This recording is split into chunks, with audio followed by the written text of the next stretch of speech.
All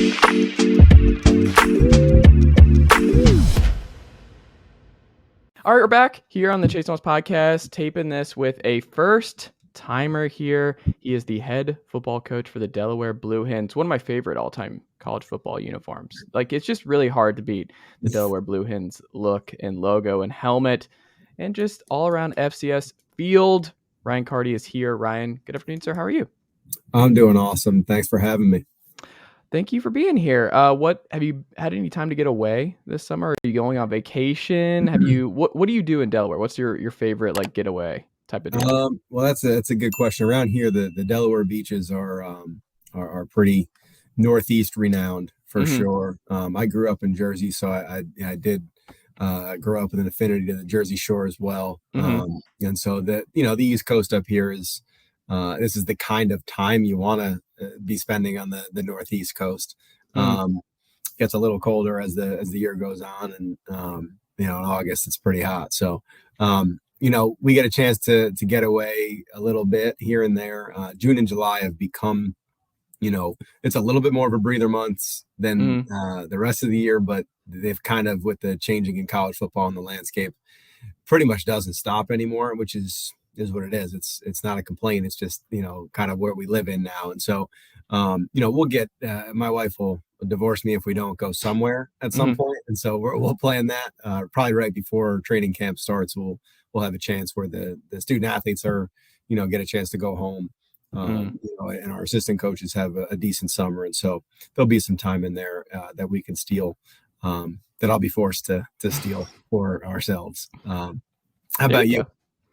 For me, we just did Asheville. We might actually be going up the coast, flying into Boston in a couple of weeks and driving up because my father-in-law is actually from Maine, so might be doing that this summer and driving up because I've heard, and I'm sure you're very well in tune with just the beauty of just spring, summer, and fall up the coast and see a lot of cool spots. So that's actually in the cards this summer. That sounds cool. That sounds cool. Yeah. And I think we're both like, I'm a naturally pretty fair-skinned guy. You're a naturally fair-skinned guy. Are you SPF 50? How high do you go for summer football and summer beach stuff? In training camp, I'll be at least 30. Okay. Usually in that 30, 45, 50 range. Yeah. I just honestly try to stay out of the sun too. Yeah. The sun doesn't win, isn't it? There's a great comedian bit who was just like, the idea that you have to be macho about the sun, where you're like, I can take the sun, and it's just the sun, and you're like, you think you can beat the sun? Is that what you think? What are you doing? You're losing that battle every day of the week. It's not worth it. Coach, I want to first ask you, like, what is the biggest thing you learned about yourself as a head coach in year one at Delaware? That's a great question. I think I learned a decent amount of things about myself as a head coach. I think there were certainly things. It wasn't something that I always really wanted to do. It wasn't like that was my end goal in football. I love coaching student athletes. I love getting the most out of people. I really enjoy offensive football. I love calling plays. And I think my initial goals in my career were to call plays. And I really, I got a chance to do it at a really high level and I enjoyed it. And so it wasn't like I was looking for that next head coaching job. And so when I got this and went this direction, I was a little unsure of what, my first steps were going to be and how good I was going to be at certain things. I think the thing I learned about the process and about the position and about myself in it is that the people I've worked with, and I knew that I had worked for some great head coaches, but the people I had been around had prepared me for a lot of situations that I was about to step into that I didn't necessarily know specifically what those situations were going to be. But when they arose, I was glad that I had been mentored by some really good football coaches and been around some really good people. And I think the other thing that I noticed is that, as things happen, as they're going to in any job, is being able to rely on people that you've hired, I think is something that, when coming up as a coordinator and when you're managing people, there are more things that you can just do on your own and even say, don't worry about it, I'll just take care of it because there's enough hours in the day. Whereas if you're also you're still doing that coordinator thing, and now you're trying to be a head coach. There's less hours in the day for that, Mm. and so you really have to rely on, whether it be the offensive piece, and I have to rely on the people that I have hired to help me out there, and or delegating things in the support roles, and really believing in the people that you've brought in the program, and you brought them in for the right reasons. And so I think that that's something I've learned, certainly how to do faster here because of, out of necessity, really having to um, delegate and trust and believe that we've got the right people, and then grow and develop those people into those roles if maybe they're not ready yet, making sure that they are ready by the time the next problem arises. I like it. The college football fan world all collectively were tuned in for Delaware Navy this past year, Ryan. Like it, I will say my dad is a retired Marine, a lot of Navy. I'm named after a Navy midshipman from way back in the day, but it was one of those things where everyone's like, wait, oh, Delaware's going to do this. Delaware's going to do this. And we're all tuned in. What was it like beating Navy this year? And what was it like going in? Did you have a pretty good feel? Because I talked to a lot of coaches, and it feels like by Thursday, when you run through the tape and you really start seeing stuff, you're like, I feel like I have a pretty good feel for how this is going to go. Did you have a pretty good feel by Thursday, Friday? I did not. I'm going to be Mm. honest with you. That was one of those games in particular. Not knowing what they were really going to be doing on defense, knowing that the cut block rules had changed on offense, how much that was going to change what they did on Huh. offense, and not knowing anything really about our team because, Mm. again, we were first year coaches, and so we understood what they did in spring ball and we understood who they were in fall camp. But until you see them in live action, you don't know what those guys on the field are going to perform like, and Mm. what happens when the chips are down, and how much are we influencing them as coaches as we get going. And so I was very I would say still unsure going into that game what Mm. we were going to see from either side. um, and what I was most proud of was just how hard we played. I mean, Mm. that was one of the one thing that came through in that game was that there was no back down, there was no give up, and even when things weren't going right, we stayed together and we played really hard. And so it was pretty special to have that be one of the first things that I can point back to and say that was one of the first things that we did in this program, and pretty special. There you go. Where is your team deeper and stronger than where they were a year ago? I would say certainly in culture. Mm. I know that's something that it takes time sometimes, right, to build, the foundations of that, and then in order for our student athletes to build a culture from year to year, they have to disseminate that information. And so if it's just coaches talking at people and saying this is who we want to be for a year Mm.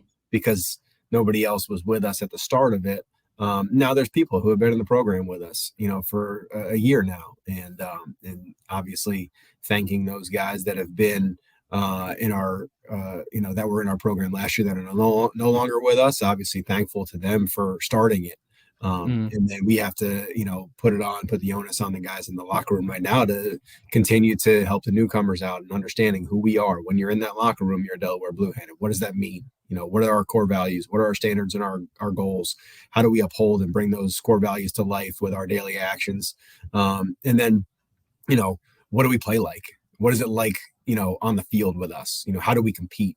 And those are the things that I think that we did get deeper, in. And I think, our biggest charge here, coming in and always is going to be how do we continue to elevate the talent level in the building, and how do we continue to elevate bringing the bottom of our program up, right? Trying to have we have 110 roster spots, trying to get 110 people that can play and help us play football games. And so I do think we've gotten deeper. I think our depth is pretty good right now. And again, that's one of those knock on woods. And it's also one of the FCS football is tough. You're a couple injuries away sometimes with the amount of scholarship players you have on your roster just based on equivalencies, from probably eating those words too. And Mm. so, I do think we've gotten faster and longer in the people that we've brought into the program. Whether or not that translates, because we had a ton of guys with experience, guys that have played for years, when we first showed up, and so I think we added to that, and then we lost a lot of those guys that had experience. So I do think there's talent there, and we've replaced it. Whether or not we've replaced that experience and that production, we'll find out. In September and August 31st, we'll find out if that's going to translate. And then I think positionally, I would say the offensive line, running back position on offense. And then I think the defensive line, I think we got a little bit more depth there. I don't know that we have the, other than Chase McGowan, I don't know that we have the star level power there right now, but I'd like to think that there will be there. I like it. Now that you have a year of tape, I know this just helps with certain guys. I mean, like me being a Tennessee guy, you have a year for Heupel now after that first year where you're like, this is what it looks like. It's fun. We're not just saying this is actually what it's going to look like if you play here. Now that you have a year of tape from your offense at Delaware, how has that changed how you recruit offensive skill position players?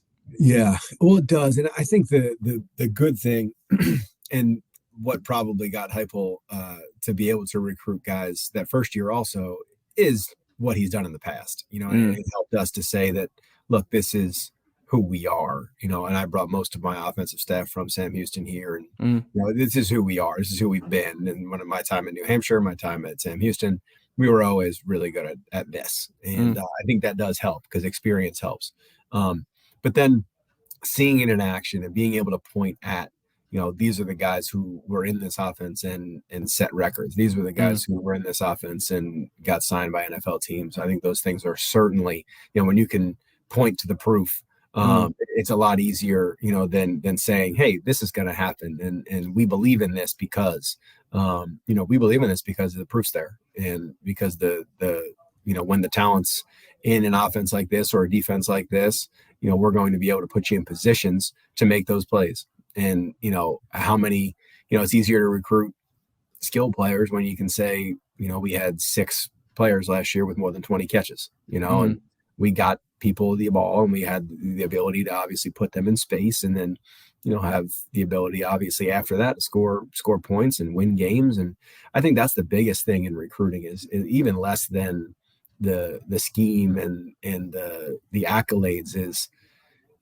people want to play for winners. They want to be around winners. They want to be around championship level, play. They want to be around championships. And so, how do you convince somebody to come? Well, you keep winning. And I know it's chicken and the egg, but if you win games, you're going to be able to recruit good players. And if you have the support staff around you and the coaches, assistant coaches around there that are still communicating the same messages to the student athletes and the prospective student athletes over the course of time, it's going to only build and roll. We can snowball into being as good as we want to be, which is the best team in FCS football. How did playing quarterback for the Blue Hens set you up for success at Delaware now? Well, playing's a loose word. You're playing. You're still, practice counts. Every rep counts. I think, honestly, if we're being honest, that probably set me up for success more than actually playing did. Being able to deal with, setbacks and disappointments and competition. There was never a day that I wasn't out there competing for my life as a player. Yeah. And I think those things help. And then, being able to figure out ways that I thought I did well at competing and ways I didn't. Things I thought I did well as being a leader.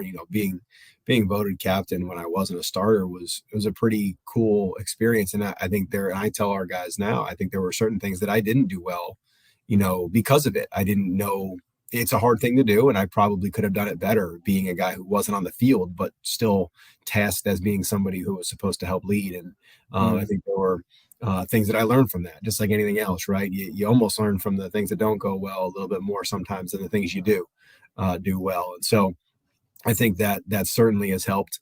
And then there's so many things and this is going to sound weird because it's probably not talked about in football podcasts much. There's a ton of things I learned as a business major here that have really helped me in my coaching career. In particular now, the more I had to start managing people and, managing my time and using statistics and analytics and, marketing and all that stuff that I learned in my time here as a student.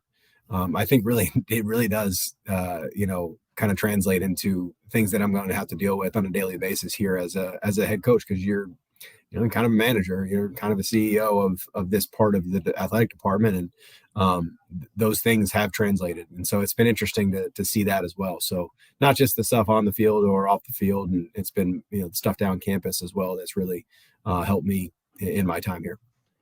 What is the biggest lesson Chip Kelly taught you? Coach Kell, and here's the thing I'm gonna have to say. So I never worked with Coach Kell, Yeah. and I think the big things that I'll tell you a quick story because I do remember this specifically happening is, we were playing at Delaware when I was at New Hampshire, and I don't know if it was the playoffs. So it was probably December, maybe late November. And it must've been one of those times when Coach Kell had maybe there was a bye, or in between a bowl game or something. And he flew in for the game. I was not the coordinator yet. So Tim Cramsey was the offensive coordinator. It was probably like 2010, 11 in that range, 10, based on who I'm thinking the quarterback was. And then, Delaware had this best defense ever. They were unstoppable. They just played quarters almost every play, and then their safeties were just tracking us down, and it was tough. And so I want to say the halftime score wasn't great, maybe 7-0. I mean, we weren't moving the ball at all, and we had been that year. We were always pretty good on offense, and we stopped. And at halftime, I came back out and I saw Coach Kell on the sidelines, and I remember saying, "Coach, what do you see? Like anything you see that that could help us?" And he said, he's like, "No, they're really good on defense, huh?" And I was like, "Yeah." He said, "Hopefully, you can throw the ball to T. Fox. He can make somebody miss and score a touchdown." And that was our one slot receiver, who was one of our all-conference player, good player. And I was thinking to myself, like, the time, whenever this was, I mean, I think Oregon was the number one offense in the country at the time. And he is known as the best offensive mind in the country. And he is, because I've talked ball with him. He's a genius. And that was his thought. Well, hopefully one of your best players can just go out there and make a score a touchdown. And it really kind of reframed a lot of the things that I already kind of knew. And I grew up learning from my father about, space on a football field and putting people in advantageous situations and one-on-one matchups. But it really kind of, poignantly put that, matchup and good players and putting them in a position to be great players and make a difference in a game. It really put that in the forefront of my mind. And so I don't know if that's something that he taught me intentionally, but just one comment that he made kind of reframed a lot of the things that, I use when I became a coordinator, and it kind of, all things that I kind of believed in already. But the fact that was in that situation, something that, really, that somebody that I really respected thought, it kind of changed the way I thought about some things as well. That's funny because, like, I go to a lot of high school games, and I'm just still into the high school. It's like the purest form of football, and I've sometimes, because like I'm on the sidelines and just taking notes and seeing, okay, they're doing this, they're in base, okay, they're 11 personnel. I'm like, okay, this guy, and I'm just taking notes. And sometimes I'll be at the half, or I'll walk by a coach I know, and I'm like, oh, you're screwed. Like, they're tight end. Like, they know, because high school is just brutal now. Because high school, like, they're still matchup heavy in college and NFL. But high school, it's like, hey, if this guy can get targeted 23 times because you literally don't have the linebacker to stay with this tight end, we are going to throw it over his head over and over and over again. Why would we try and run anything else? We're not doing that. We don't need to do that. The whole point is to win games, and we're going to do that. It's brutal, but like what you're talking about, where you're like, your playmakers put in their hands. Sometimes you literally don't have an answer. There's nothing you can do, and I'll just go, this one's over. I don't know what you're going to tell these kids in the half, because like you don't have another linebacker who can stay with this tight end. It just isn't going to happen. Yep. Hope you can hang. You hope you can hang. Not Delaware though.